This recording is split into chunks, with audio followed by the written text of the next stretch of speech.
세계 외교가가 지금 발칵 뒤집어졌습니다. 일본 외무성이 800억엔을 들고 코카서스의 작은 나라 조지아에 찾아갔습니다. 일본 역대 대유럽 원조 패키지 중 최대 규모, 인프라 투자, 에너지 개발, 교육 지원까지 그야말로 이른 패키지였습니다.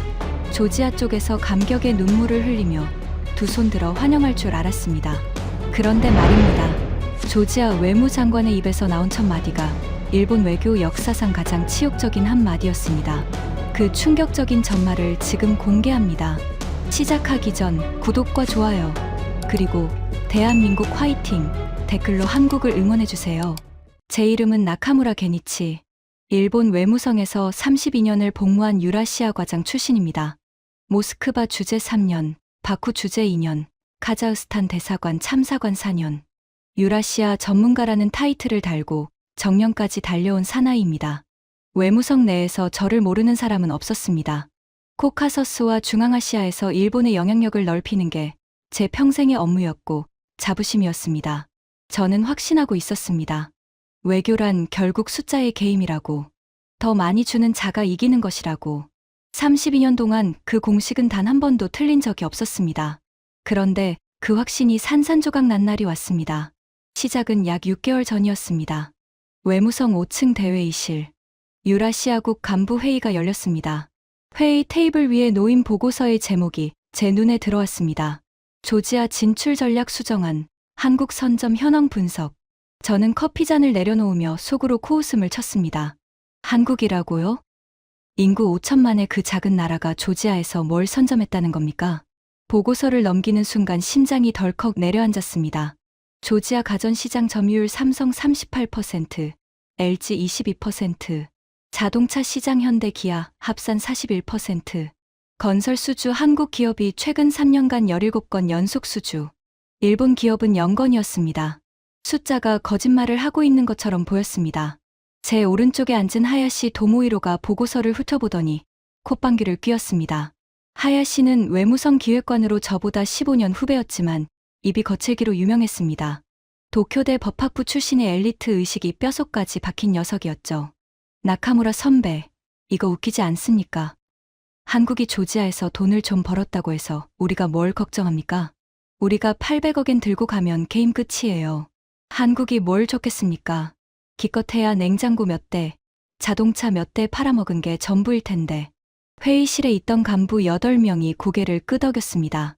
저도 그 순간만큼은 하야시의 말에 동의했습니다. 돈이면 되지. 800억엔이면 충분하지. 일본의 경제력과 기술력 앞에서 한국 따위가 뭘 할 수 있겠습니까? 국장이 회의를 정리했습니다. 나카무라 과장이 단장을 맡아라. 8명 사절단을 구성해서 트빌리시로 간다. 800억엔 차관 패키지, 인프라 기술 이전, 에너지 공동개발. 3대 카드를 들고 가면 조지아는 우리 손에 들어온다. 한국 따위에 코카서스를 내줄 수는 없다. 저는 자신 있게 대답했습니다. 맡겨 주십시오. 한 달 안에 결과를 가져오겠습니다. 사절단 구성에 들어갔습니다. 외무성 실무진 3명, 경제산업성 담당관 2명, 미쓰비시 중공업과 스미토모 상사에서 파견한 민간 대표 2명, 그리고 저까지 총 8명. 일본이 해외 원조를 나갈 때 쓰는 전형적인 골든 라인업이었습니다. 이 조합이 실패한 적은 단 한 번도 없었습니다. 동남아에서도, 아프리카에서도, 중앙아시아에서도 이 팀이 가면 계약서에 도장이 찍혔습니다. 출발 전날 밤, 아내가 물었습니다. 조지아가 어디 있는 나라예요? 저는 웃으며 대답했습니다. 러시아 바로 아래, 터키 옆에 있는 작은 나라야. 와인이 유명하지. 일주일이면 끝나. 선물 뭐 사올까? 아내가 웃었습니다. 와인이나 한 병 사오세요. 그때까지만 해도 저는 몰랐습니다. 그 작은 나라에서 제 인생 최대의 굴욕이 기다리고 있을 줄은, 그리고 그 굴욕이 32년간 믿어왔던 외교의 본질을 완전히 뒤흔들어 놓을 줄은.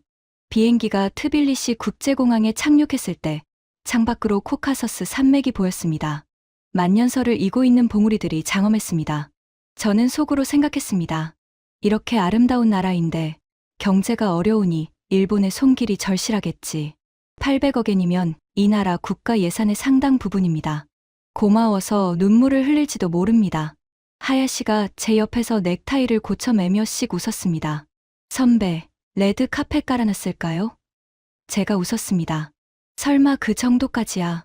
하지만 장관급은 나올 거다. 800억엔이 작은 돈이 아니니까. 입국 심사대에 줄을 섰습니다. 일본 외교관 여권이니까 별도 라인으로 안내될 거라고 예상했습니다. 하지만 우리는 일반 라인에 섰습니다. 심사관이 제 여권을 받아들더니 무뚝뚝한 표정으로 이것저것 물었습니다. 방문 목적이 뭡니까? 체류 기간은요? 숙소 예약 확인서 보여주세요. 통관 서류 다 가져왔습니까? 외교관 여권을 들고도 이런 질문을 받다니. 기분이 묘했지만 작은 나라니까 절차가 까다로운가 보다 하고 넘겼습니다. 체류 기간 14일 도장이 찍혔습니다. 그런데 바로 그때였습니다. 옆 라인에서 믿을 수 없는 광경이 펼쳐졌습니다. 20대 중반쯤 되어 보이는 동양인 청년이 커다란 배낭을 메고 서 있었습니다. 관광객처럼 보이는 차림새였습니다. 그가 여권을 내밀었습니다. 초록색 표지. 대한민국 여권이었습니다. 저는 반사적으로 시선을 고정했습니다. 한국인이 여기서 어떤 대접을 받는지 궁금했으니까요. 심사관의 얼굴이 변했습니다. 무뚝뚝하던 표정이 마치 오래된 친구를 만난 것처럼 환하게 바뀌었습니다. 질문이 없었습니다. 체류 목적도 묻지 않았고 숙소 바우처도 요구하지 않았습니다. 심사관이 여권에 도장을 시원하게 찍더니 환한 미소로 말했습니다. 어서 오세요, 형제. 우리 집에 온 걸 환영합니다. 형제라고요? 제 귀가 의심스러웠습니다. 그리고 결정적인 것은 그 도장이었습니다. 제 여권에는 14일이 찍혀 있었습니다. 그 한국 청년의 여권에는 365일이 선명하게 찍혀 있었습니다. 1년. 무조건 1년 프리패스. 취업도 되고 사업도 되고 부동산 매입도 가능한 사실상 영주권에 가까운 특혜였습니다. 미국 여권도 91일입니다. 영국도 91일. 독일도 91일. 일본도 91일. 그런데 한국만 365일이라고요? 도대체 이 작은 아시아 국가가 뭘 했길래 G7 국가들보다 4배나 더 긴 체류 허가를 받는 겁니까? 하야시가 제 표정을 읽었는지 다가와 물었습니다. 무슨 일입니까, 선배? 저는 한국 청년이 사라진 출구를 멍하니 바라보며 대답했습니다. 하야시, 우리가 뭔가 놓치고 있는 것 같다. 공항을 빠져나와 영빈관으로 향하는 차 안에서 저는 창밖 풍경에 또 한 번 충격을 받았습니다. 트빌리시 시내로 들어가는 고속도로변 광고판들. 가장 높은 곳에서 가장 크게 빛나는 것은 코카콜라도 벤츠도 도요타도 아니었습니다. 삼성 갤럭시 폴더블폰 광고가 도로 양쪽을 점령하고 있었습니다. LG 올레드 TV 광고, 현대 아이오닉 광고가 줄줄이 이어졌습니다. 시내에 들어가니 더 심했습니다. 사거리마다 삼성 서비스 센터, LG 베스트샵이 보였습니다. 도로 위를 달리는 차량의 절반 가까이가 현대와 기아였습니다. 미쓰비시 대표가 중얼거렸습니다. 도요타는 한 대도 안 보이네. 스미토모 대표도 고개를 저었습니다. 소니 간판도 없고 파나소닉도 없어. 하야시가 억지로 웃으며 말했습니다. 걱정 마세요. 이건 소비재 시장일 뿐입니다. 우리가 들고 온 건 800억엔짜리 국가 인프라 패키지예요. 냉장고 몇 대 파는 거랑은 차원이 다릅니다. 정부 대 정부 거래에서 한국이 우리를 이길 수 없어요. 저도 고개를 끄덕였습니다. 하야시 말이 맞다. 소비재 시장에서 삼성이 좀 앞섰다고 해서 국가 간 외교에서까지 밀리는 건 아니다. 800억엔의 무게는 냉장고, 광고판 따위와는 비교할 수 없다. 하지만 영빈관에 도착했을 때 또 한 번 가슴이 서늘해졌습니다. 프론트 데스크 직원이 체크인을 도와주다가 제 여권을 보더니 물었습니다. 일본에서 오셨군요. 혹시 한국분이신가요? 아닙니다. 일본입니다. 그러자 직원의 미소가 한 톤 내려갔습니다. 미묘한 차이였지만 32년 외교관 생활로 단련된 제 안테나는 그 미세한 온도 차를 놓치지 않았습니다. 이 나라에서 한국인과 일본인은 분명히 다른 대접을 받고 있었습니다. 도착 이틀째, 조지아 외무장관 주최 공식 만찬이 열렸습니다. 장소는 트빌리시 구시가지에 있는 19세기 저택을 개조한 영빈관이었습니다. 높은 천장에 크리스털 샹들리에가 은은한 빛을 뿌리고 있었고, 긴 테이블 위에는 조지아 전통 요리와 함께 조지아가 자랑하는 와인이 줄지어 놓여 있었습니다. 우리 사절단 8명은 한쪽에 나란히 앉았습니다. 맞은편에는 조지아 외교부 차관, 경제부 차관, 에너지부 국장 등 핵심 인사 6명이 자리를 잡았습니다. 분위기가 나쁘지 않았습니다. 외교 만찬이란 원래 이렇습니다. 와인을 마시고 건배를 하고 서로의 우정을 확인하고 그 다음에 계약서를 꺼내는 거죠. 외무장관이 들어왔습니다. 50대 후반의 인상 좋은 신사였습니다. 악수를 나눴습니다. 장관의 손은 따뜻했고 미소는 온화했습니다. 저는 안도했습니다. 좋은 시작이다. 건배가 끝나고 메인 코스가 나온 뒤 제가 프레젠테이션을 시작했습니다. 준비한 자료가 완벽했습니다. 슬라이드 28장. 800억엔의 세부 내역이 깔끔하게 정리되어 있었죠. 도로 건설 250억엔, 발전소 현대화 180억엔, 수자원 관리 시스템 120억엔, 직업훈련센터 설립 80억엔, 농업 기술 이전 70억엔, 나머지 100억엔은 긴급 지원 기금. 저는 자신감 넘치는 목소리로 말했습니다. 장관님, 일본 정부는 조지아의 발전을 진심으로 응원합니다. 이번 패키지는 일본이 조지아에 제안하는 역대 최대 규모의 경제 협력입니다. 우리 일본은 귀국의 가장 든든한 파트너가 되고 싶습니다. 조지아 측 인사들이 고개를 끄덕였습니다. 숫자의 위력이었습니다. 800억엔이라는 금액이 테이블 위에 보이지 않는 무게로 내려앉았습니다. 저는 마지막 슬라이드를 띄우며 결정타를 날렸습니다. 그리고 장관님, 일본 정부는 오늘부로 귀국의 정식 명칭을 조지아로 표기하기로 결정했습니다. 이제 일본도 조지아의 진정한 친구입니다. 저는 이 한마디가 결정적일 거라고 확신했습니다. 조지아가 그토록 원했던 명칭 변경. 그걸 800억엔과 함께 선물하는 겁니다. 이보다 완벽한 패키지가 있을까요? 만찬장이 조용해졌습니다. 조지아 측 인사들이 서로를 바라보았습니다. 저는 그 침묵이 감동의 표시라고 생각했습니다. 곧 박수가 나올 거라고 기대했습니다. 하지만 박수는 나오지 않았습니다. 외무장관이 와인잔을 천천히 들어 올렸습니다. 짙은 루비색 와인이 샹들리에 빛에 반짝거렸습니다. 장관의 입가에 미소가 걸려 있었지만 그 미소가 따뜻한 것인지 차가운 것인지 판단할 수 없었습니다. 장관이 입을 열었습니다. 나카무라 단장님, 감사합니다. 정말 감사합니다. 저는 안도의 숨을 내쉬었습니다. 됐다. 800억엔이라. 대단한 금액이군요. 장관이 잠시 와인을 한 모금 마셨습니다. 그리고 와인잔을 내려놓으며 말을 이었습니다. 그런데 한 가지 여쭤봐도 되겠습니까? 물론이죠. 일본 정부가 우리를 조지아라고 부르기로 결정하셨다고요? 그렇습니다. 장관이 고개를 살짝 갸웃거렸습니다. 7년이나 걸리셨네요. 만찬장의 공기가 얼어붙었습니다. 저는 장관의 말을 곱씹었습니다. 7년이 뭡니까? 장관이 와인잔을 다시 들며 말했습니다. 7년 전에 우리가 피를 흘리고 있을 때 전 세계가 눈을 감았습니다. 러시아의 탱크가 우리 땅을 짓밟을 때 미국도, 영국도, 프랑스도, 독일도, 그리고 일본도 침묵했습니다. 성명서 한 장 던지고 끝이었죠. 장관의 목소리가 낮아졌습니다. 하지만 그 낮은 목소리가 오히려 더 무겁게 울렸습니다. 딱 한 나라만 달랐습니다. 아시아의 작은 나라, 러시아와 경제협력이 절실했던 나라. 그 나라가 러시아의 보복을 뻔히 알면서도 우리의 이름을 불러줬습니다. 그루지아가 아니라 조지아라고. 노예의 이름이 아니라 자유인의 이름이라고. 장관이 저를 똑바로 바라보았습니다. 나카무라 단장님, 한국은 우리가 비를 맞고 있을 때 우산도 없이 뛰어들어와서 같이 비를 맞아줬습니다. 그리고 미소를 지었습니다. 정중하지만 칼날 같은 미소였습니다. 그런데 일본은 비가 다 그치고 해가 뜨니까 이제야 우산을 들고 오셨군요. 7년이나 걸려서. 제 얼굴이 화끈거렸습니다. 심장이 바닥으로 꺼지는 기분이었습니다. 하야시의 얼굴이 벌겋게 달아올랐고 미쓰비시 대표는 고개를 숙였습니다. 스미토모 대표는 물잔만 만지작거렸습니다.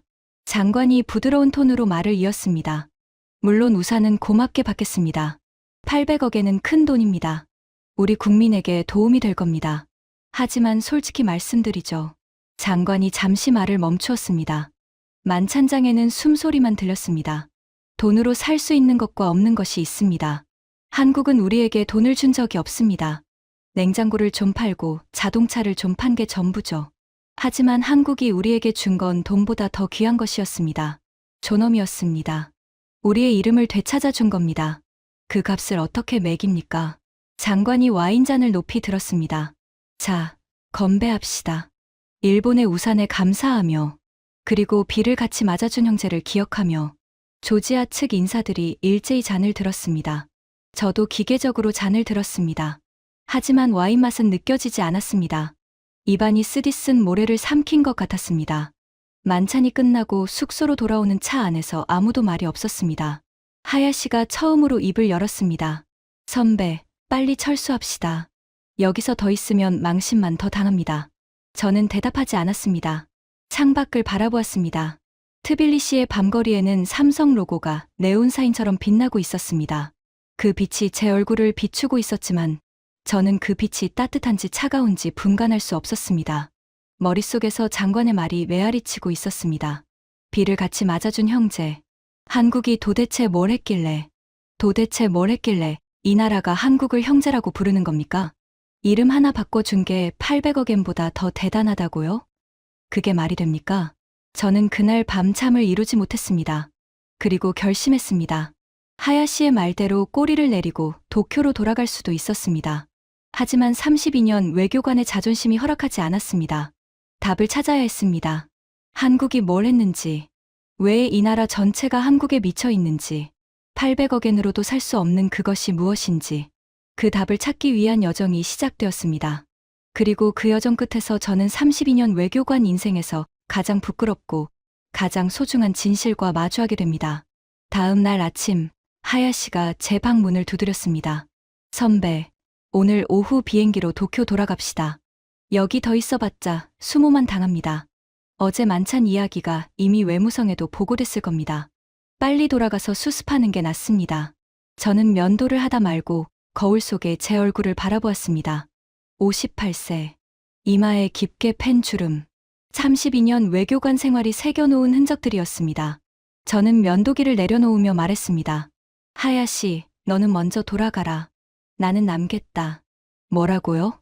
여기서 뭘 더 하겠다는 겁니까? 왜인지 알아야 해. 한국이 뭘 했는지, 800억 엔보다 더 대단한 게 뭔지, 그걸 모르고 도쿄에 돌아가면 나는 평생 그 답을 못 찾을 거다. 하야시가 한심하다는 듯 고개를 저었습니다. 선배, 그냥 한국이 먼저 와서 자리 잡은 거예요. 타이밍의 문제입니다. 우리가 늦은 거지, 우리가 못한 게 아니에요. 그게 아니야. 네. 타이밍이 전부였으면 독일이 먼저였어야 해. 프랑스가 먼저였어야 해. 조지아 경제 규모를 생각하면 EU가 한국보다 훨씬 매력적인 파트너야. 그런데 왜 한국이야? 거기에 뭔가가 있어. 하야시는 더 이상 말리지 않았습니다. 사절단은 6명이 먼저 도쿄로 돌아갔고 저와 통역관 사토 1명만 트빌리시에 남았습니다. 혼자가 되니 오히려 발걸음이 가벼워졌습니다. 공식 일정이 아니라 제 발로 이 도시를 걸어보고 싶었습니다. 호텔을 나서자마자 트빌리시의 아침 공기가 폐를 채웠습니다. 건조하고 선선한 바람에 유칼립투스 향이 섞여 있었습니다. 구시가지를 지나 신시가지로 들어서는 순간 눈앞에 펼쳐진 풍경에 저는 걸음을 멈출 수밖에 없었습니다. 삼성 서비스 센터가 가장 좋은 목자리에 들어서 있었습니다. 유리 외벽이 햇빛에 번쩍거렸습니다. 그 옆에 LG 베스트샵, 그 건너편에 현대자동차 전시장, 한 블록 안에 한국 기업이 3개, 일본 기업은 하나도 없었습니다. 도요타도 소니도 파나소닉도. 저는 삼성 서비스 센터에 들어가 보았습니다. 조지아 직원이 환하게 웃으며 맞이했습니다. 매장 안에는 손님이 꽤 있었습니다. 젊은 커플이 갤럭시 폰을 만져보고 있었고 중년 부부가 대형 텔레비전 앞에서 화면을 감상하고 있었습니다. 제가 직원에게 물었습니다. 여기 중국산 제품은 없습니까? 삼성보다 훨씬 싸지 않나요? 직원이 웃으며 대답했습니다. 물론 싸죠. 하지만 우리 손님들은 한국산을 원하세요. 왜요? 직원이 어깨를 으쓱하며 말했습니다. 형제가 만든 거니까요. 형제한테 사기 안 치잖아요. 또 형제입니다. 공항 심사관도 형제, 가게 직원도 형제. 이 나라 전체가 한국을 형제라고 부르고 있었습니다. 서비스 센터를 나와 택시를 잡았습니다. 기사에게 한국 건설 현장이 있는 외곽으로 가달라고 했습니다. 기사가 백미러로 저를 보며 물었습니다. 한국 사람이세요? 아닙니다. 일본 사람입니다. 그러자 기사의 말이 줄었습니다. 한국인이었으면 요금을 안 받겠다고 했을 텐데 라는 말이 뒤따랐습니다. 건설 현장에 도착했습니다. 대규모 아파트 단지가 올라가고 있었습니다. 입구에 한글과 조지아어가 나란히 적힌 현수막이 걸려 있었습니다. 한국의 중견건설사가 시공을 맡고 있었습니다. 저는 현장 사무실을 찾아갔습니다. 안전모를 쓴 한국인 현장 소장이 저를 맞이했습니다. 일본에서 오셨다고요? 취재입니까? 그런 셈이죠. 좀 여쭤봐도 됩니까? 이 공사 입찰에 일본 기업도 참여했습니까? 현장 소장이 믹스커피를 저어주며 말했습니다. 일본은 안 왔어요. 중국이랑 프랑스가 경쟁사였습니다. 단가는 중국이 쌌을 텐데 어떻게 따냈습니까? 저도 신기했어요. 우리가 가격이 제일 비쌌거든요. 그런데 구청장이 직접 현장에 나와서 제 손을 잡더라고요. 뭐라고 하던가요? 현장 소장의 눈가가 붉어졌습니다. 한국 분들이 지어주시면 우리 아이들이 안전하게 살 수 있겠죠? 형제가 짓는 집이니까 마음이 놓인다고. 세상에, 해외 건설 현장 15년 뛰면서 이런 소리는 처음 들어봤습니다. 형제가 짓는 집. 저는 그 말을 메모장에 적었습니다. 손이 떨리고 있었습니다. 일본 기업이 왔으면 어떻게 됐을까요? 현장 소장이 잠시 생각하더니 솔직하게 대답했습니다. 글쎄요. 일본 기술이야 좋죠. 하지만 여기 사람들은 기술보다 마음을 보는 것 같습니다. 한국 여권 하나면 뚫리는 문이 있어요. 일본 여권으로는 아무리 두드려도 안 열리는 문이요. 건설 현장을 떠나 트빌리시 시내로 돌아왔습니다. 다음 행선지는 조지아 경제부였습니다. 경제부 차관 레반 다비타슈빌리와의 면담이 잡혀 있었습니다. 원래 사절단 일정에 포함되어 있었지만 다른 멤버들이 떠났으니 저 혼자 가게 됐습니다. 차관 사무실에 들어서는 순간 저는 또 한 번 가슴이 내려앉았습니다. 차관의 책상 위에 놓인 노트북은 삼성이었습니다. 손목에는 갤럭시 워치. 사무실 한쪽에서 LG 공기청정기가 조용히 돌아가고 있었습니다. 벽에는 조지아 국기와 태극기가 나란히 걸려 있었습니다. 일장기는 어디에도 보이지 않았습니다. 레반 차관이 자리에서 일어나 악수를 건넸습니다. 미소는 있었지만 따뜻하지는 않았습니다. 비즈니스 미소. 외교관이라면 알 수 있는 미묘한 차이입니다. 저는 단도직입적으로 물었습니다. 차관님, 솔직히 여쭤보겠습니다. 중국산이 훨씬 저렴합니다. 유럽산이 물류비도 적게 듭니다. 일본산은 기술력이 검증됐고요. 왜 굳이 비싼 한국산을 쓰시는 겁니까? 정부 예산 낭비 아닙니까? 레반 차관이 의아하다는 듯 저를 바라보았습니다. 나카무라 단장님, 당신은 일본인이시라 이해를 못하시는 것 같군요. 그 말투가 어제 외무장관의 어감과 비슷해서 등골이 서늘해졌습니다.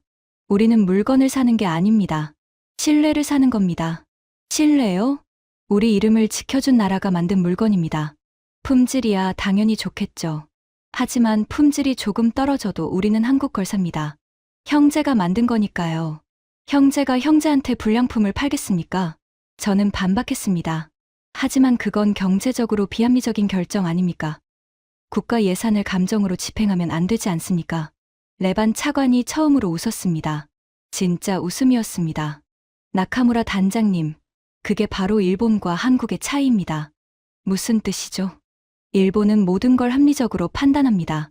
숫자를 따지고 이해득실을 계산하고 가장 효율적인 선택을 합니다. 틀린 게 아닙니다. 하지만 그래서 일본에는 형제가 없는 겁니다. 거래처만 있지.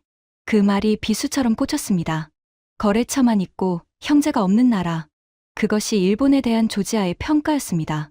차관실을 나와 대학가로 향했습니다. 트빌리시 국립대학교에 한국어학과가 있다는 이야기를 들었습니다. 캠퍼스에 들어서니 가을 햇살 아래 학생들이 삼삼오오 모여 있었습니다. 벤치에 앉아있는 여학생 그룹에게 다가갔습니다. 한국어를 공부한다는 학생 나나를 만났습니다. K-팝 때문에 한국어를 배우시나요? 나나가 고개를 저었습니다. 아니요. 저는 한국 역사를 공부하고 싶어서요. 역사요? 한국이랑 조지아는 비슷해요. 주변에 강한 나라들이 많잖아요. 한국은 일본한테, 우리는 러시아한테 나라를 뺏겼었죠. 그런데 한국은 그걸 이겨내고 세계적인 나라가 됐어요. 저는 그 정신을 배우고 싶습니다. 일본어는 안 배우세요? 나나가 잠시 망설이더니 솔직하게 말했습니다. 일본어과에는 사람이 별로 없어요. 일본어과 정원은 15명인데 지원자가 8명이었거든요. 한국어과는 정원 25명에 600명이 지원했어요. 600대 8점, 그 숫자가 머릿속에서 맴돌았습니다. 나나가 덧붙였습니다. 기자님, 한국어에 정이라는 단어가 있잖아요. 영어의 러브와는 다른 거래요.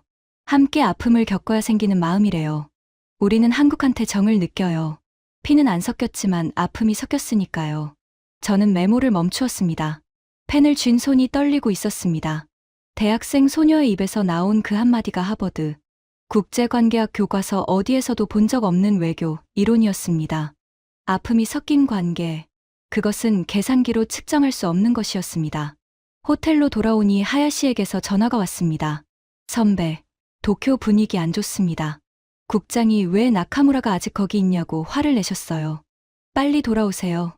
이틀만 더. 뭐 하시려고요? 레반 차관이 저녁에 다시 보자고 했어. 비공식으로. 그 사람 왜요? 또 한국 자랑 들으시게? 아니, 이번에는 그가 왜 한국을 형제라고 부르는지 그 시작점을 들려주겠다고 했어. 전화 너머로 하야시의 한숨이 들렸습니다. 하지만 저는 끊을 수 없었습니다. 퍼즐의 마지막 조각이 눈앞에 있었으니까요. 저녁 8시, 구시가지 골목 안쪽에 있는 허름한 식당에서 레반 차관보를 만났습니다. 낮에 만났던 경제부 차관이 아니라 외교부 차관보 레반 차카바제였습니다. 경제부 차관이 저를 이 사람에게 연결해 준 겁니다. 이 이야기를 제대로 알려면 레반을 만나야 합니다. 경제부 차관의 말이었습니다.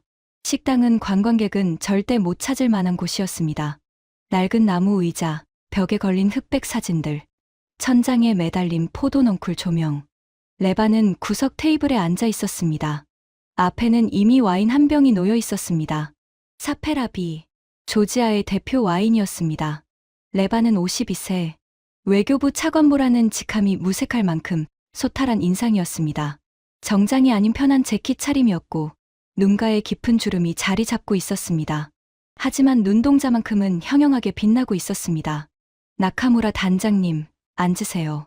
오늘은 외교관이 아니라 한 사람 대 한 사람으로 이야기합시다. 첫 잔을 비웠습니다. 사페라비의 진한 탄닌이 혀를 감쌌습니다. 레반이 먼저 입을 열었습니다. 어제 만찬에서 장관님이 좀 세게 나갔죠? 미안합니다. 아닙니다. 솔직한 말씀이었으니까요. 하지만 장관님도 진심을 다 말하지는 않았습니다. 왜 한국이 우리에게 특별한지 그 이유를 알려면 제 이야기를 들어야 합니다. 두 번째 잔을 따르며 레반이 목소리를 낮추었습니다. 저는 전쟁을 겪은 세대입니다. 직접 겪었어요. 탱크 소리를 들었고 폭격에 유리창이 깨지는 걸 봤습니다. 17살이었죠. 레반의 눈이 먼 곳을 바라보았습니다. 과거의 어둠 속으로 빠져드는 표정이었습니다. 아버지는 택시 기사였습니다. 트빌리시에서 30년 넘게 택시를 모셨어요. 전쟁이 터졌을 때 사람들은 다 도망갔습니다. 외국 기자들도, 외교관들도, 사업가들도 짐 싸서 공항으로 달려갔어요. 하지만 아버지는 안 갔습니다. 왜요? 누군가는 남아서 이 도시를 지켜야 한다고. 그게 아버지였어요. 폭격이 떨어지는 와중에도 택시를 몰고 다녔습니다. 부상자를 병원에 데려가고 기자들을 취재 현장에 태워다 주고. 그때 아버지가 태운 손님 중에 한국 사람이 있었습니다. 저는 와인잔을 내려놓았습니다. 심장이 빠르게 뛰기 시작했습니다. 한국 사람이요? 모두가 도망갈 때요? 레반이 고개를 끄덕였습니다. 네, 아버지가 그랬어요. 그 한국분이 택시에 타면서 행선지를 말했는데 공항이 아니었대요. 폭격이 떨어지는 시내 한복판으로 가자고 했답니다. 아버지가 미쳤냐고 죽고 싶냐고 물었더니 그 한국분이 이렇게 말했대요. 레반의 목소리가 떨렸습니다. 내가 도망가면 누가 당신들 이름을 불러줍니까? 나는 여기 남아서 할 일이 있습니다. 식당 안이 조용해졌습니다. 주방에서 접시 부딪히는 소리만 간간히 들려왔습니다. 아버지는 그 한국분을 외교부 청사까지 태워다 주고 집에 왔어요. 그날 밤 아버지는 제 앞에서 펑펑 우셨습니다. 난생 처음 아버지가 우시는 걸 봤어요. 택시 기사가 뭘 안다고 외교를 논하겠습니까마는 아버지는 딱 한마디 하셨습니다. 레반이 와인잔을 꽉 움켜쥐었습니다. 아들아, 한국은 우리 편이다. 전 세계가 등을 돌려도 한국만은 우리 편이다.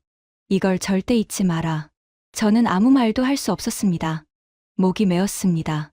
택시 기사의 눈물. 그것이 한국과 조지아의 관계를 만든 씨앗이었습니다. 800억엔이 아니라 택시 한 대가 만든 역사였습니다. 세 번째 잔을 비우며 레반이 말을 이었습니다. 그 다음 날이었습니다. 한국 정부가 공식적으로 우리 이름을 바꿔줬어요. 그루지아가 아니라 조지아라고. 전 세계 어느 나라도 안 해주던 걸 한국이 해줬습니다. 하지만 그건 단순히 발음을 바꾼 것 아닙니까? 레반의 눈이 번쩍 빛났습니다. 부드러운 남자의 눈에 갑자기 불꽃이 타올랐습니다. 나카무라 단장님, 당신은 이름을 뺏겨본 적이 없으시죠? 그 질문에 말문이 막혔습니다. 일본은 남의 이름을 뺐으면 뺏었지, 뺏겨본 적은 없으니까요. 저는 그 말이 비수처럼 꽂혔지만 반박할 수 없었습니다. 사실이었으니까요. 레반이 목소리를 가다듬으며 말했습니다. 그루지아라는 이름은 러시아 제국이 우리를 지배하면서 멋대로 붙인 이름입니다. 우리 언어가 아니에요. 우리 역사도 아니에요. 러시아가 우리를 자기 소유물로 취급하면서 만든 낙인이었습니다. 200년 동안 우리는 남이 붙여준 이름으로 살았어요. 레반이 양복 안주머니에서 무언가를 꺼냈습니다. 누런 종이를 정성스럽게 코팅해 놓은 낡은 신문 스크랩이었습니다. 조지아어로 적힌 기사와 함께 작은 태극기 사진이 인쇄되어 있었습니다. 이게 뭡니까? 한국이 우리 이름을 바꿔줬다는 당시 신문 기사입니다. 이걸 왜 갖고 다니십니까? 레반의 눈가가 촉촉해졌습니다. 이건 아버지 유품입니다. 아버지가 이 기사를 오려서 코팅하고 액자에 넣어서 거실 벽에 걸어 놓으셨어요. 성모 마리아 성화 바로 옆에. 조지아는 기독교 국가입니다. 성모 마리아 성화 옆에 무언가를 놓는다는 건 그게 우리에게 얼마나 신성한 것인지를 뜻합니다. 제 손이 떨리고 있었습니다. 신문 기사 한 장이 성모 마리아 옆에 모셔져 있다. 한국이 이름을 불러준 것이 종교적 경험과 동등한 무게를 갖는다는 뜻이었습니다. 800억엔으로 살 수 없는 것. 그것이 이것이었습니다. 아버지가 돌아가시기 전에 유언을 남기셨어요. 레반의 목소리가 잠겼습니다. 아들아, 살면서 한국 사람을 만나거든 절대 돈을 받지 마라. 그게 내가 너에게 남기는 마지막 유산이다. 저는 고개를 숙였습니다. 눈시울이 뜨거워졌습니다. 외교관으로서 감정을 드러내면 안 됩니다. 하지만 그날 밤만큼은 참을 수가 없었습니다. 네 번째 잔. 와인이 혀를 태우는 것처럼 뜨거웠습니다. 레반이 등을 의자에 기대며 깊은 한숨을 내쉬었습니다. 나카무라 단장님, 한국이 우리 이름을 지켜준 대가가 뭐였는지 아십니까? 대가요? 한국은 아무 대가도 바라지 않았습니다. 하지만 대가를 치렀습니다. 러시아가 강제로 청구서를 보냈으니까요. 레반이 주머니에서 접힌 종이를 꺼냈습니다. 그가 직접 정리한 자료였습니다. 제가 외교관이 된 이유가 이겁니다. 아버지 유언 때문에 한국에 관한 모든 것을 추적했어요. 한국이 우리 이름을 바꿔준 그 다음 날부터 러시아의 보복이 시작됐습니다. 첫 번째, 에너지 협박. 한국은 당시 러시아와 천연가스 도입 협상을 진행하고 있었습니다. 겨울철 난방과 직결된 문제였죠. 러시아 국영기업 측에서 일방적으로 통보했습니다. 기술적 문제로 협상을 무기한 연기한다. 가격, 재협상이 필요하다. 인상안을 수용하지 않으면 공급은 없다. 두 번째, 기업 압박. 러시아 내 한국 기업들이 갑자기 세무조사를 받기 시작했습니다. 소화기 위치가 기준보다 어긋났다는 이유로 공장 가동이 중단됐습니다. 한국산 부품을 실은 컨테이너가 항구에 억류됐습니다. 서류 미비라는 핑계였죠. 세 번째, 인력 추방. 러시아에 주재하던 한국 기업인들의 비자 연장이 연달아 거부됐습니다. 하루아침에 짐 싸서 쫓겨나는 한국인들이 속출했습니다. 제가 입수한 자료에 따르면 한국이 이 기간 동안 입은 직간접 피해는 최소 150억 달러 규모입니다. 150억 달러. 저는 그 숫자를 환산해 보았습니다. 약 2조엔. 우리가 들고 간 800억엔의 25배. 한국은 이름 하나를 지키기 위해 2조엔의 대가를 치른 겁니다. 미쳤군요. 저도 모르게 입에서 튀어나온 말이었습니다. 레반이 고개를 끄덕였습니다. 네, 미친 짓이었죠. 한국 내부에서도 비판이 쏟아졌습니다. 아마추어 외교가 나라를 망친다. 실익 없는 감성 외교라고. 보수 언론이 연일 정부를 성토했습니다. 그런데도 철회하지 않은 겁니까? 안 했습니다. 절대 안 했어요. 레반이 5번째 잔을 따르며 말했습니다. 제가 후에 입수한 비공개 문건에 따르면 당시 한국 내부에서도 격렬한 논쟁이 있었습니다. 경제 관료들은 철회하자고 했어요. 다시 그루지아로 부르자. 러시아에 사과 특사 보내자. 기업들이 다 죽는다. 하지만 한국 지도부의 결론은 이랬습니다. 레반이 기억을 더듬으며 천천히 말했습니다. 우리가 식민 시절에 이름을 빼앗겼을 때 우리 독립을 위해 목소리를 높여준 나라들에게 얼마나 감사했는가. 그때 그 나라들이 계산기를 두드려서 도와준 것인가? 한국은 이제 받기만 하는 나라가 아니다. 도와줄 수 있는 나라가 되었다. 150억 달러는 수업료라고 생각한다. 우리가 진짜 선진국이 되는 수업료. 저는 와인잔을 잡은 손에 힘이 풀려서 잔이 테이블 위에 탁 부딪혔습니다. 150억 달러의 수업료. 선진국이 되는 수업료. 저는 32년간 외교를 해왔지만 이런 논리를 만난 적이 없었습니다. 일본이었으면 저는 속으로 자문했습니다. 우리 일본이 같은 상황이었으면 어떻게 했을까? 답은 뻔했습니다. 계산기를 두드렸을 겁니다. 150억 달러 손해? 말도 안 되지. 즉시 철회.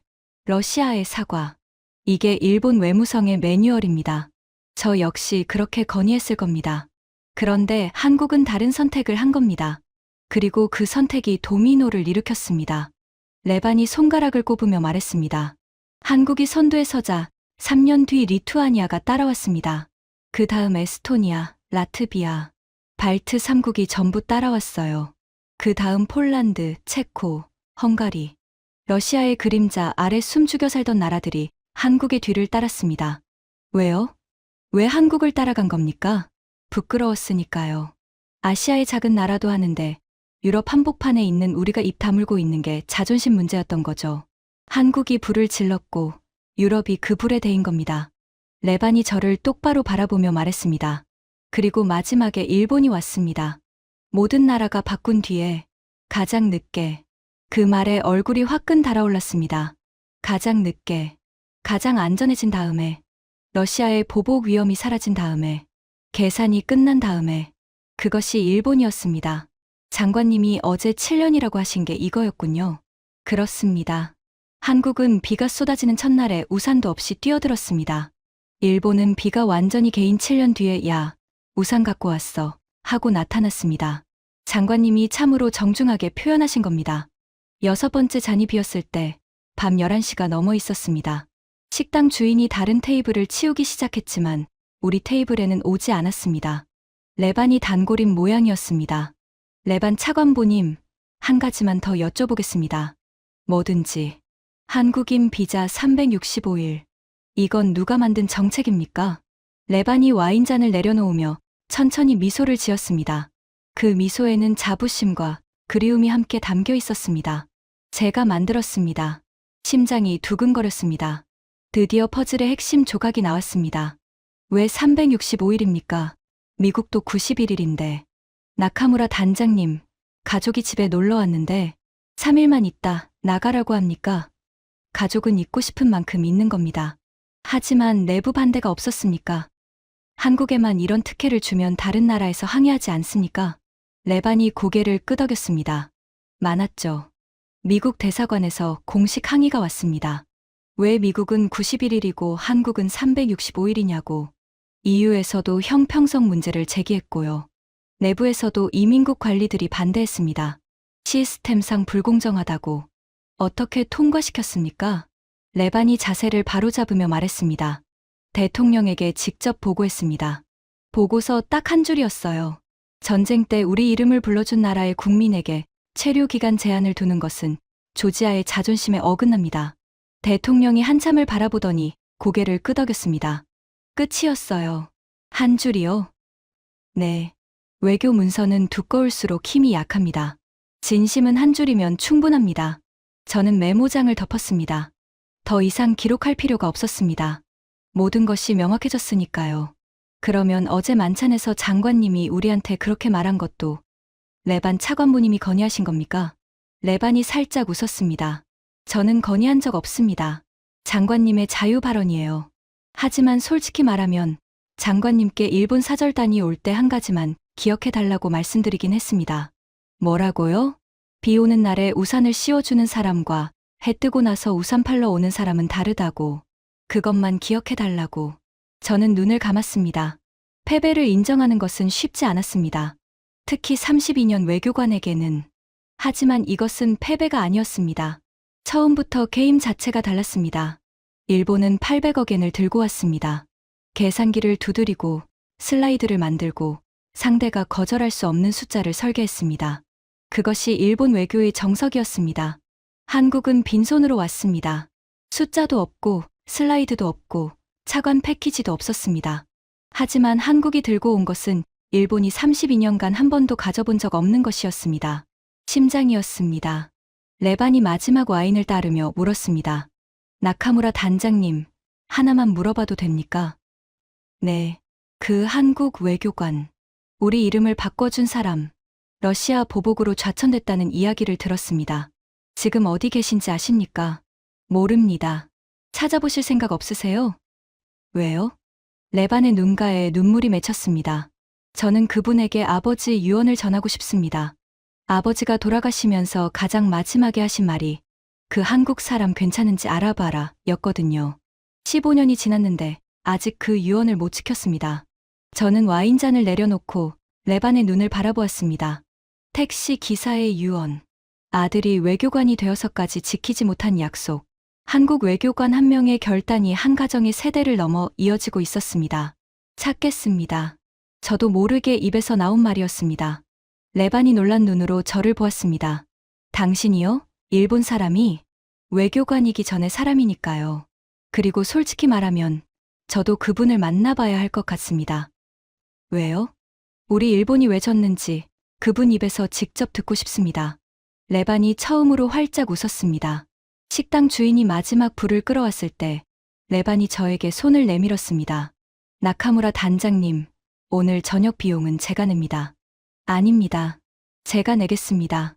안 됩니다. 아버지 유언이에요. 우리 집에 온 사람한테 돈을 받으면 안 됩니다. 저는 한국인이 아닌데요. 레반이 제 손을 꽉 잡으며 말했습니다. 오늘 밤 당신은 계산기를 내려놓고 심장으로 이야기를 들었습니다. 그러면 형제 자격이 충분합니다. 식당을 나서니 트빌리시의 밤하늘에 별이 쏟아지고 있었습니다. 코카서스 산맥의 실루엣이 별빛 아래 검은 파도처럼 일렁거렸습니다. 차가운 밤바람이 볼을 스쳤지만 가슴 속에는 뜨거운 무언가가 타오르고 있었습니다. 호텔로 돌아가는 길에 저는 하야시에게 전화를 걸었습니다. 선배, 내일 돌아오시는 겁니까? 아니, 서울로 간다. 뭐라고요? 서울이요. 왜요? 한국 외교관을 찾으러. 무슨 한국 외교관을요? 선배, 제정신이에요? 국장님이 뭐라고 하시겠어요? 하야시. 네. 우리가 800억엔을 들고 간 건 거래를 하러 간 거였어. 하지만 한국은 거래를 하러 온 게 아니었어. 한국은 형제를 만나러 온 거였어. 그 차이를 모르면 우리는 영원히 이 나라에서 2등이야. 하야시가 한참 동안 말이 없었습니다. 전화 너머로 도쿄의 지하철 소리가 들려왔습니다. 선배, 그래도 서울은 좀. 알아. 미친 짓이라는 거. 하지만 32년 외교관 인생에서 처음으로 계산기 말고 다른 걸 따라가 보고 싶어. 전화를 끊고 호텔 방에 돌아와 짐을 쌌습니다. 내일 아침 서울행 비행기를 예약했습니다. 트빌리시에서 서울까지. 일본 외교관이 한국 외교관을 찾아가는 여정. 32년 외교관 경력에서 가장 비합리적이고 가장 비효율적인 출장이 될 겁니다. 하지만 레반이 가르쳐 준 것이 있었습니다. 진심은 한 줄이면 충분하다고. 효율성은 외교의 도구이지 목적이 아니라고. 짐을 다 싸고 침대에 누워 천장을 바라보았습니다. 레반의 아버지, 택시 기사, 폭격 속에서도 도망가지 않았던 남자. 그리고 그 택시에 탄 한국 외교관. 내가 도망가면 누가 당신들 이름을 불러줍니까? 그 한마디가 15년이 지나도 한 나라의 외교 정책을 움직이고 있었습니다. 비자 365일. 한국 기업 프리패스. 바이 코리아 운동. 그 모든 것의 시작이 택시 한 대화 한마디였습니다. 잠이 오지 않았습니다. 뒤척이다가 새벽 3시에 일어나 메모장을 펼쳤습니다. 32년 외교관 생활에서 처음으로 보고서가 아닌 일기를 썼습니다. 오늘 나는 외교의 본질이 무엇인지 처음 알게 되었다. 그것은 숫자가 아니라 존중이었다. 일본은 800억엔을 들고 왔지만 조지아의 마음을 얻지 못했다. 한국은 빈손으로 왔지만 400만 조지아인의 심장을 얻었다. 비가 올 때 같이 맞아주는 것. 그것이 전부였다. 그리고 페이지를 넘기며 한 줄을 더 적었습니다. 서울에서 답을 찾자. 그 한국 외교관이 150억 달러의 고통을 감수하면서까지 지키려 했던 것이 무엇인지, 왜 이름 하나를 위해 자신의 인생을 걸었는지 그 사람의 입에서 직접 듣자. 인천공항에 내렸을 때 가을바람이 코끝을 스쳤습니다. 트빌리시의 건조한 바람과는 다른 습기를 머금은 부드러운 바람이었습니다. 일본 외교관이 공식 일정도 없이 한국 땅을 밟는다. 32년 경력에서 처음 있는 일이었습니다. 레반이 출발 전에 알려준 정보는 많지 않았습니다. 이름은 최진혁, 당시 외교부 참사관. 트빌리시 주재를 마치고 서울로 복귀한 뒤 좌천됐다는 것. 그리고 몇 년 전 조기 퇴직했다는 것. 그게 전부였습니다. 서울 시내로 들어가며 저는 복잡한 심정이었습니다. 찾아서 뭘 할 겁니까? 사과를 할 겁니까? 일본을 대표해서? 아니면 단순히 호기심 때문입니까? 솔직히 저 자신도 답을 몰랐습니다. 다만 한 가지는 분명했습니다. 이 사람을 만나지 않으면 트빌리시에서 시작된 질문의 답을 영원히 찾지 못할 거라는 것. 한국 외교부에 비공식으로 연락했습니다. 일본 외무성 출신이라는 타이틀이 도움이 됐습니다. 이틀 동안 몇 차례 통화를 거쳐 마침내 최진혁 전 참사관의 연락처를 얻었습니다. 전화를 걸었습니다. 3번 울린 뒤에 조용한 목소리가 받았습니다. 여보세요. 최진혁 참사관님이십니까? 참사관은 옛날 직함이고요. 지금은 그냥 최진혁입니다. 실례지만 누구시죠? 저는 솔직하게 말했습니다. 일본 외무성에서 근무했던 나카무라 게니치입니다. 트빌리시에서 당신 이야기를 듣고 직접 찾아왔습니다. 만나주실 수 있겠습니까? 전화 너머로 긴 침묵이 흘렀습니다. 10초, 20초. 저는 거절당할 거라고 생각했습니다. 트빌리시에서요? 네. 레반 차관보가 안부를 전해달라고 했습니다. 또다시 침묵. 그리고 최진혁의 목소리가 미세하게 떨렸습니다. 레반이요? 그 아이가 차관보가 됐습니까? 네. 외교부에서 일하고 있습니다. 전화 너머로 깊은 한숨 소리가 들렸습니다. 그리고 낮은 목소리로 말했습니다. 강남 쪽은 좀 부담스럽고 을지로에 제가 자주 가는 식당이 있습니다. 거기서 뵙죠. 다음 날 점심. 을지로 좁은 골목 안쪽에 있는 허름한 식당이었습니다. 간판 글씨가 반쯤 벗겨진 낡은 가게. 문을 열자 된장찌개 냄새가 코를 찔렀습니다. 구석 자리에 한 남자가 앉아 있었습니다. 백발이었습니다. 60대 초반이라고 들었는데 70대처럼 보였습니다. 마른 체구에 깊이 팬 주름. 하지만 눈동자만큼은 맑았습니다. 투명할 정도로 맑은 눈.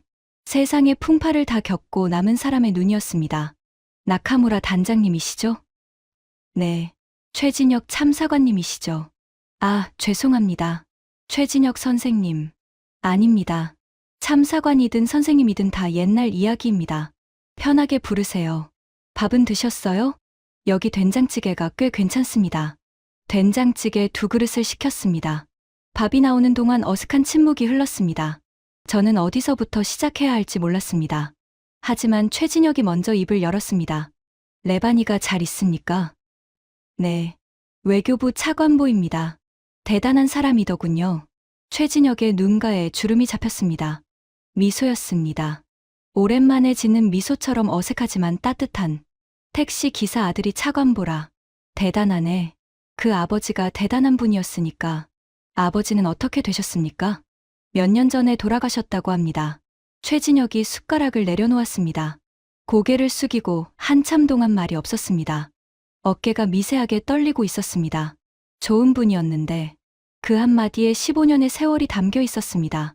저는 조심스럽게 물었습니다.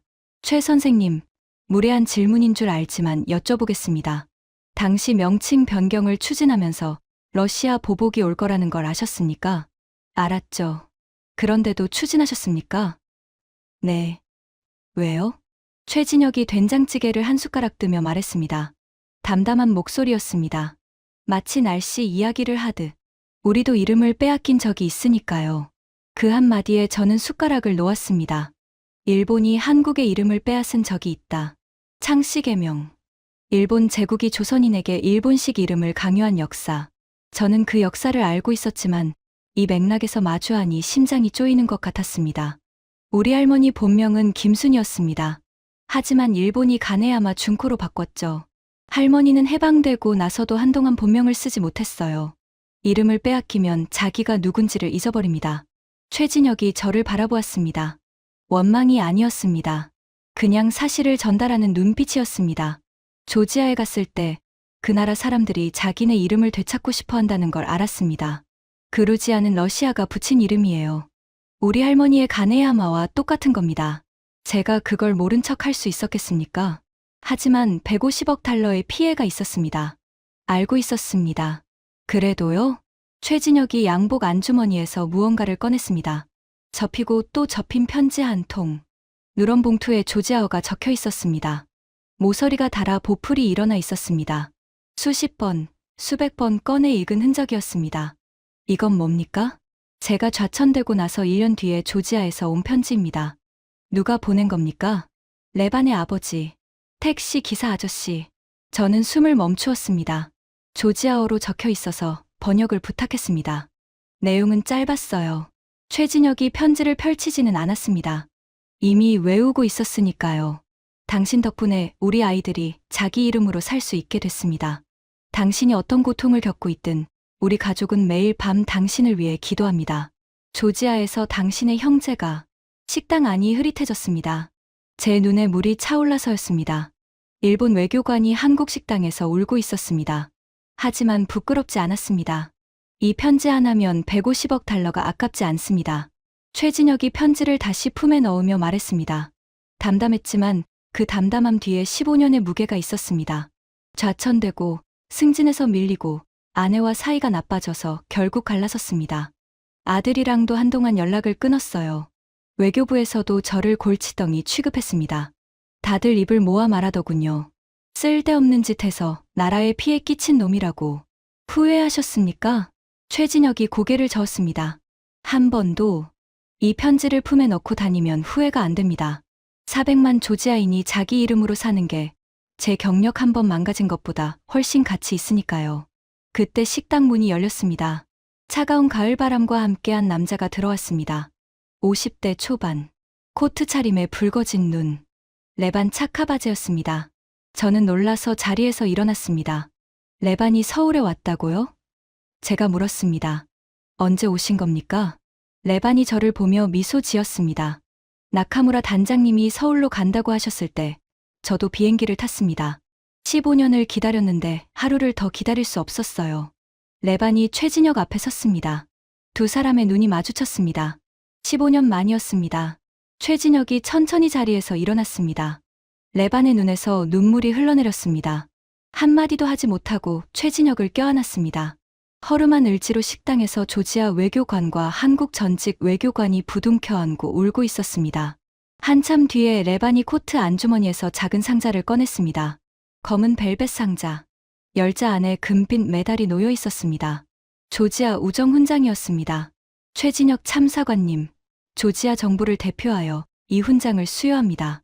당신이 지켜준 이름은 400만 조지아인의 심장에 새겨져 있습니다. 최진혁의 손이 떨렸습니다. 훈장을 받아 들고 한참을 바라보았습니다. 그리고 레반에게 물었습니다. 아버님은 편히 가셨습니까?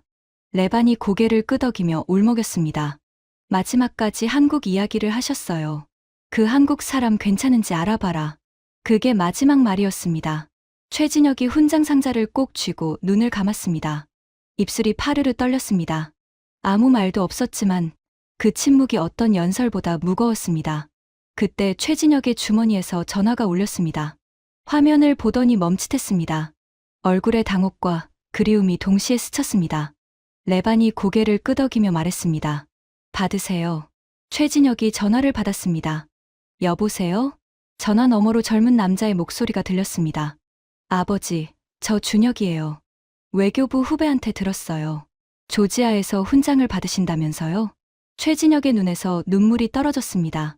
아들이었습니다. 한동안 연락이 끊겼던 아들, 준혁아. 아버지, 저 죄송해요. 아버지가 왜 그런 결정을 했는지 이제야 알겠어요. 저도 외교부 시험 준비하고 있어요. 최진혁이 전화기를 꽉 쥐고 고개를 숙였습니다. 어깨가 들썩거렸습니다. 잘했다.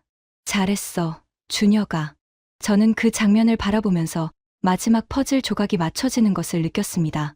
이름 하나를 지키기 위해 경력을 잃고 가정이 무너지고 10년 넘게 침묵 속에 살았던 남자. 그 남자에게 마침내 훈장과 아들이 돌아온 것이었습니다. 도쿄로 돌아가는 비행기 안에서 저는 보고서를 쓰기 시작했습니다. 32년 경력의 마지막 보고서가 될 거라는 예감이 들었습니다. 제목을 적었습니다. 한국형 가치 외교, 일본이 배워야 할 것. 결론부터 말씀드리겠습니다. 이번 조지아 사절단은 실패했습니다. 800억엔의 차관 패키지는 조지아 정부의 관심을 끌지 못했습니다. 하지만 이 실패에서 일본이 반드시 배워야 할 교훈이 있습니다. 한국은 15년 전 조지아라는 작은 나라의 이름을 바꿔 불러줬습니다. 러시아의 보복으로 150억 달러의 피해를 감수했습니다. 그리고 오늘 한국은 조지아의 가전시장, 자동차 시장, 건설 시장을 사실상 장악하고 있습니다. 한국인에게는 365일 무비자 체류가 허용됩니다. 조지아 국민은 한국 제품을 형제가 만든 물건이라며 프리미엄까지 붙여 구매합니다. 일본은 800억엔을 들고 갔습니다. 하지만 7년이나 늦었습니다. 모든 위험이 사라진 뒤에 갔습니다. 조지아는 이것을 알고 있습니다.